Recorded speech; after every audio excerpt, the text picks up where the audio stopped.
So, ఈ particular సెషన్‌లో మనం డెసిషన్ ట్రీస్ ఇంప్లిమెంటేషన్ అయితే చేద్దాము. క్లాసిఫైయర్‌ని నేను ఇంప్లిమెంటేషన్ చేస్తున్నాను. క్లాసిఫైయర్ అంటే మోడల్స్ అంటే డిఫరెంట్ డిఫరెంట్ క్లాసెస్ ఉంటాయి కదా! వాటినైతే నేను ఇంప్లిమెంటేషన్ చేసి చూపిస్తాను.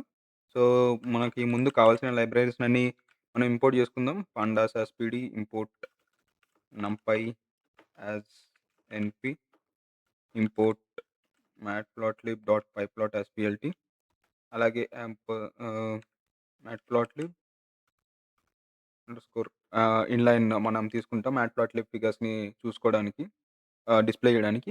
సో, నేను ఐరిస్ డేటా సెట్‌నయితే కన్సిడర్ చేసుకుంటున్నాను. మనం ప్రీవియస్‌గా గూడా డిస్కస్ చేసాం కదా! ఐరిస్ డేటా సెట్‌లో ఫ్లవర్స్ గురించి 3 కైండ్ ఆఫ్ ఫ్లవర్స్ ఉంటాయి. దాంట్లో మనకి ఏవైతే ఫీచర్స్ ఉన్నాయో అవన్నీ అయితే మనకి ఒస్తాయి. Iris is equals to load iris. So, iris అనే ఒక వేరియబుల్‌కి నేను అసైన్ చేస్తున్నాను. సో, దీంట్లో మనం దానిలో ఒక టార్గెట్ వేరియబుల్‌నయితే కూడా చూడొచ్చు. Print description okay. డిస్క్రిప్షన్ ఒస్తది. అంటే ఏమేమి ఉన్నాయని జెప్పి. 150 డేటా సెట్ 150 రోస్ అయితే ఉంటాయి దీంట్లో. 50 ఏమో సెటోసా, 50 వెర్సికోలర్ ఇంకో 50 ఏమో ఈ వర్జినికా అని జెప్పి ఉంటాయి మనకి. సో, ఇది డీటెయిల్డ్ డిస్క్రిప్షను. సో, దీంట్లో మనం టార్గెట్ ఫోకస్ చేయాల్సింది ఆ పర్టిక్యులర్ ఏవైతే ఉంటాయో 3 క్లాసెస్‌గా డివైడ్ అవుతాయి. Iris dot iris of target, target. So, టార్గెట్‌లో మనకి 3 వేరైటీస్ ఉన్నాయి గదా! ఈ సెటోసా, వెర్సికోలర్, వర్జినికా వీటిని మనం క్లాసిఫైయర్‌లా జేసి ఒక డెసిషన్ ట్రీలా అయితే మనం బిల్డ్ చేద్దాము. సో, దానికన్నా ముందు ఇండిపెండెంట్ ఫీచర్స్, డిపెండెంట్ ఫీచర్స్ అన్నీ మనం ఆహ్, డివైడ్ చేద్దాము. Independent, independent features, features independent features అనుకుంటే దీన్ని ఒక డేటా ఫ్రేమ్‌గా అయితే కన్వర్ట్ జేస్తాను.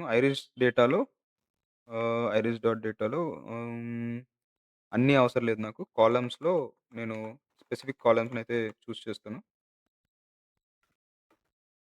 ఏవేం కాలమ్స్ కావాలంటే ఒక్క నిమిషం. ఐరిస్ అరే! Iris dot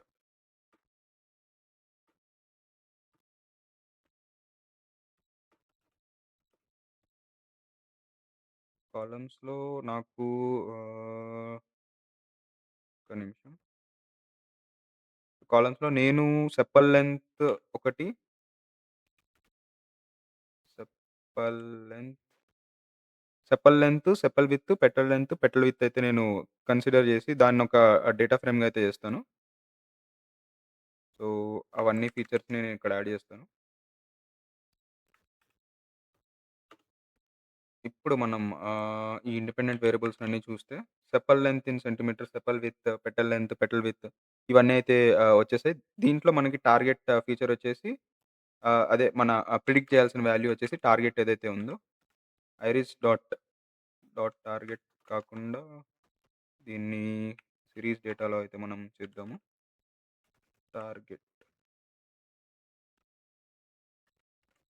target. సో, ఇప్పుడు మన ట్రైన్ టెస్ట్ స్ప్లిట్ అయితే చేయొచ్చు. ట్రైన్ టెస్ట్ స్ప్లిట్‌లో మనం ఏం చేస్తాం ఫ్రమ్ sklearn డాట్ మోడల్ సెలక్షన్‌లో sklearn dot model selection, model underscore selection, import train test test split, train test స్ప్లిట్‌ని ఇంపోర్ట్ చేసిన తర్వాత X train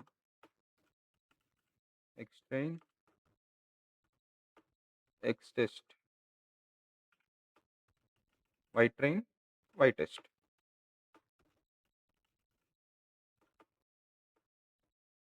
వైటెస్ట్ is equals to train test split, train test split train test స్ప్లిట్‌లో Y independent, dependent ఫీచర్స్‌తో పాటు దాని యొక్క test size test underscore size ready is equals to comma test size ఒక 20% అని చెప్పి అనుకుంటాను. 0.2 అలాగే రాండమ్ స్టేట్ ఒక 10 అనుకుంటాను. Random underscore STT is equals to 10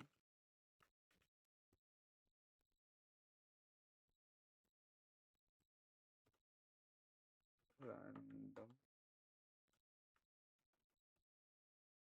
okay. So, ఇప్పుడు మనం డెసిషన్ ట్రీ క్లాసిఫైయర్ ఏదైతే ఉందో దాన్ని మనం డైరెక్ట్‌గా ఇంపోర్ట్ జేసుకోవచ్చు. సో, ఇదెక్కడుందని చూడాలంటే మనం ah, decision tree sklearn documentation, documentation decision tree classifier మనం యూజ్ చేస్తున్నాము.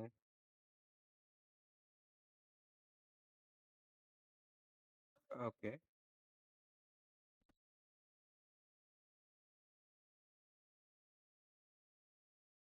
Decision tree classifier sklearn dot tree from import trees లైబ్రరీలో అయితే అది ఉంటది. From ఎస్కేలోన్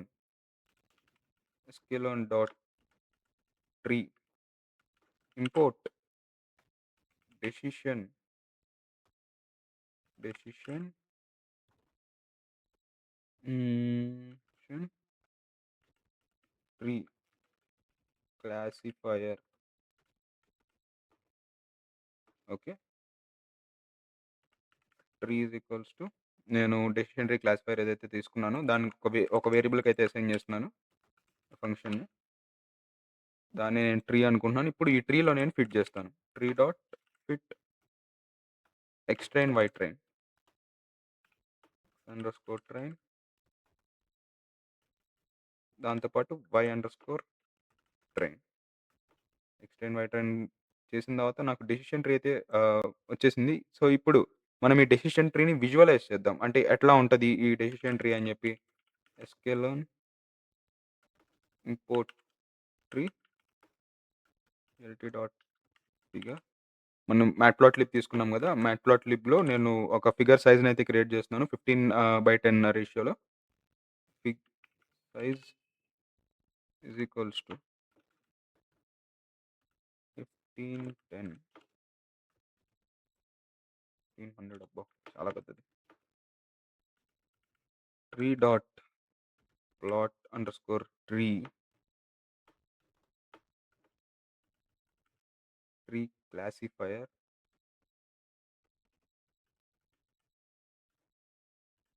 field is equals to true. So, tree classifier మనం ఇంప్లిమెంటేషన్ చేసిన తర్వాత ఈ పర్టిక్యులర్ ట్రీ ఏదైతే ఉందో డెసిషన్ ట్రీ మనకి ఇట్లా అయితే వస్తుంది.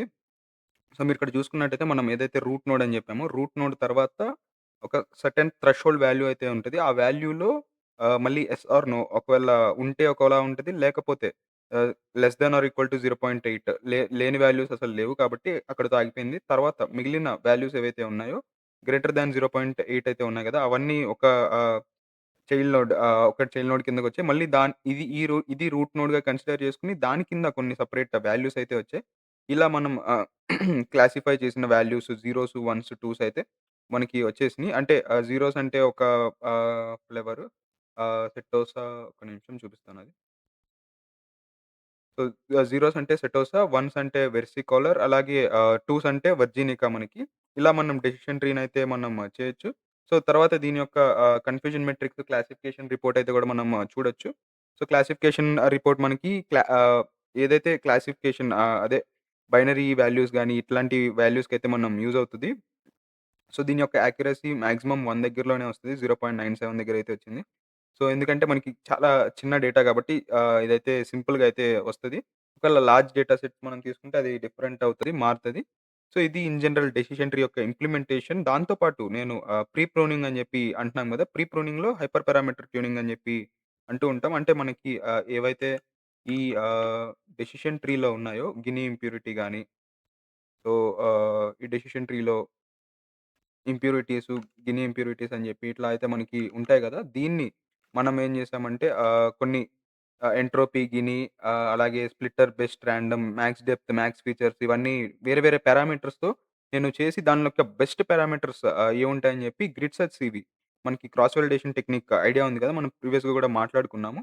వాటన్నిటితో అయితే బెస్ట్ పారామీటర్ ఏమొస్తదని జెప్పి నేను తీసుకొని సో, వాటితో ఆ గ్రిడ్‌లో నేను ఫిట్ చేసి ఎక్స్ ట్రైన్, వై ట్రైన్‌ని ఆ బెస్ట్ పారామీటర్స్ ఏమున్నాయో, ఇది గిని అయితే బెస్ట్ పారామీటర్ వచ్చింది. మాక్స్ డెప్త్ 5 అయితే వచ్చింది. మాక్స్ ఫీచర్స్ స్క్వేర్ రూట్ అయితే వచ్చింది. స్ప్లిట్టర్ రాండమ్ అయితే బెస్ట్ అని మనకి వచ్చింది.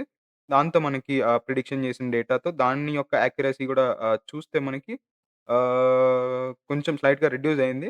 సో, ఇట్లా మనకి రెడ్యూస్ అయినా గానీ పర్ఫెక్ట్ అంటే కొన్ని కొన్ని సినారియోస్‌లో ఇది మనం 97% 1% ఉన్న ఓవర్ ఫిట్టింగ్ అని జెప్పి అంటూ ఉంటాము. సో, ఈ ఓవర్ ఫిట్టింగ్‌నయితే తగ్గించిందని జెప్పి మనం అనుకోవచ్చు. ఏది ప్రీ ప్రూనింగ్ ఉంది గదా! ప్రీ ప్రూనింగ్ అంటే డెసిషన్ ట్రీ క్రియేట్ జేయకముందే హైపర్ పారామీటర్ ట్యూనింగ్ జేయడం. ఈ 97 ఉంది కదా బ్రో! ఇదే బెస్ట్ అని జెప్పి మీరు అనుకోవచ్చు. కానీ రియల్ వరల్డ్ సినారియోస్‌లో ఎట్లా ఉంటదంటే ఎక్కువ యాక్యురసీ ఉండడం వల్ల గూడా ఓవర్ ఫిట్టింగ్ అయిపోతది. ఒకవేళ వేరే డేటా సెట్ టెస్ట్ డేటాను మనం తీసుకొచ్చి ఇక్కడ పెట్టామంటే అది కాన్ఫిడెంట్‌గా చెప్తది. కానీ అది కొన్ని కొన్ని సినారియోస్‌లో అది తప్పవుతది. అంటే ట్రైనింగ్ యాక్యురసీ హై ఉంటది. టెస్టింగ్ యాక్యురసీ లో ఉంటది. అట్లా కొన్ని జరుగుతా ఉంటది కాబట్టి ఈ ఓవర్ ఫిట్టింగ్ కండిషన్‌ని తగ్గించిందనైతే నేను చెప్తాను. ఏది ఈ ప్రీ ప్రూనింగ్. దానివల్ల యాక్యురసీ స్లైట్‌గా రెడ్యూస్ అయినా గాని ఈ పర్టిక్యులర్ మోడల్ ఏదైతే ఉందో అది బెస్ట్ అని చెప్పి మనం కన్సిడర్ చేయొచ్చు. అది ఇన్ జనరల్ ఏదైతే డెసిషన్ ట్రీ క్లాసిఫైయర్ మనం ఇంప్లిమెంటేషన్ చేసి చూపించామో దాంతో పాటు ప్రీ ప్రూనింగ్ అని జెప్పి అంటూ ఉంటాం గదా! దాన్ని గూడా అయితే నేను ఇంప్లిమెంటేషన్ చేసి చూపించాను. సో, తర్వాత మనం దీంట్లో కొన్ని టైప్స్ ఆఫ్ బూస్టింగ్ ఇంకా బూస్టింగ్ అల్గోరిథమ్స్ అయితే ఉన్నాయి. వాటి గురించి మనం డిస్కస్ చేద్దాం. అలాగే random forest classifier, random forest regression గురించి గూడా డిస్కస్ చేసి ఈ particular supervised machine learning models ఏవైతే ఉన్నాయో దీన్ని మనం కంప్లీట్ చేద్దాము. అవి గూడా తప్పకుండా చూడండి. Thank you.